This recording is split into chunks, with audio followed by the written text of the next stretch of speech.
Sony's February 12th State of Play has officially come and gone.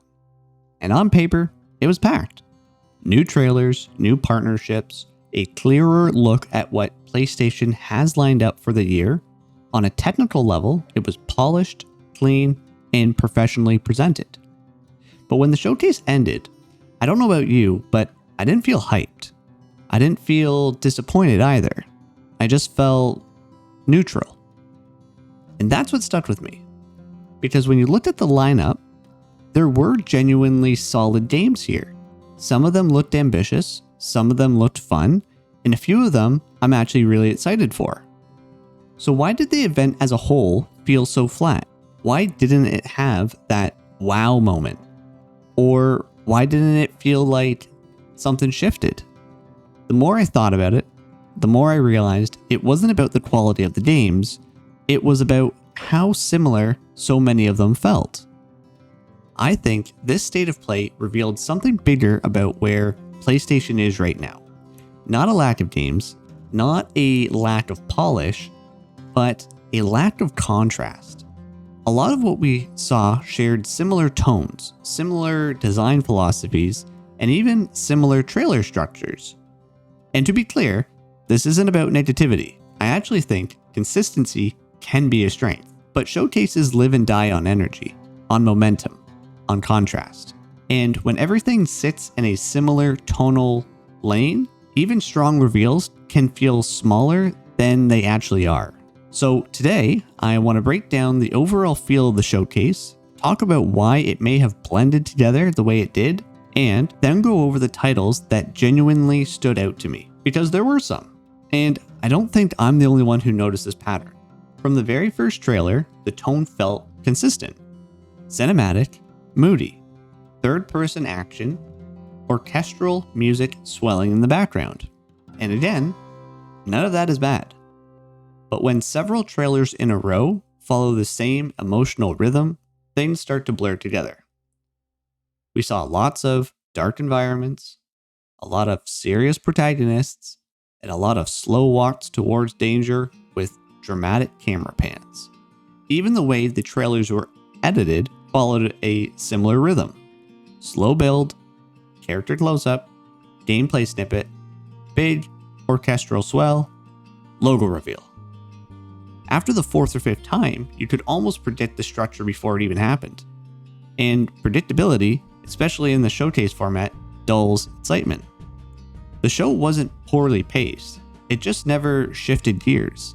A great showcase usually has contrast. Something colorful after something dark, something experimental after something safe. That contrast resets your attention. This event felt more like one long, consistent mood. And when everything aims for cinematic intensity, ironically, nothing feels intensely memorable. That's where that neutral feeling started to creep in. A lot of the games shown looked competent, well-produced, mechanically familiar, commercially viable, but very few felt bold. We saw variations of third-person action combat, ability-based progression systems, gritty narrative setups, expansive, semi-open environments. These systems are popular for a reason. They work. But when they dominate an entire showcase, it starts to feel like design convergence. Like the industry has settled into a formula that's safe, and it is sticking to it. And I think part of this comes from where AAA development is right now. Budgets are massive, timelines are long, risk is expensive, so studios lean towards proven systems. Third-person action, RPG-light mechanics, cinematic storytelling. These aren't accidents. They're market-tested frameworks. The danger isn't that these systems exist, the danger is that they become the default starting point instead of a creative choice. That's when showcases begin to feel less like creative celebrations and more like product lineups. It felt like a showcase full of solid, mid to upper tier projects that all shared similar DNA. Stable and reliable, but not necessarily surprising. And surprise is what elevates an event from good to memorable. Now, that doesn't mean nothing stood out, because a few titles absolutely did. And interestingly, the ones that stood out tended to break the pattern. For example, Darwin's Paradox. What made this one different wasn't just its presentation, it was its identity. It had a distinct visual direction, a clearer gameplay hook, something mechanically interesting that separated it from the rest. It didn't just look polished, it looked confident. And what's interesting is that the games that broke the pattern didn't necessarily look bigger, they just looked more distinct. Whether that was art direction, pacing, tone, or mechanics, they felt comfortable being different. They weren't trying to blend into the broader PlayStation aesthetic. They had their own rhythm. 007 First Light. Again, this one stood out because it shifted the energy. It created contrast.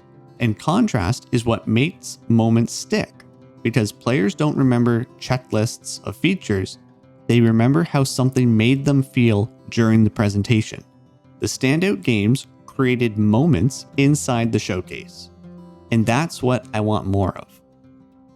So, what does this all mean? I don't think this showcase signals a problem, but I do think it signals a phase.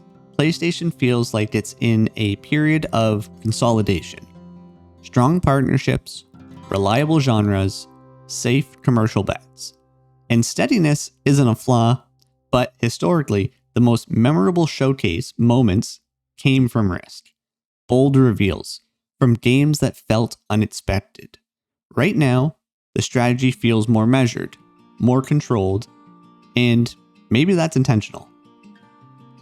Maybe this event wasn't about reinforcing partnerships and filling release windows, but if this tonal sameness continues, excitement will naturally plateau, because showcases thrive on contrast.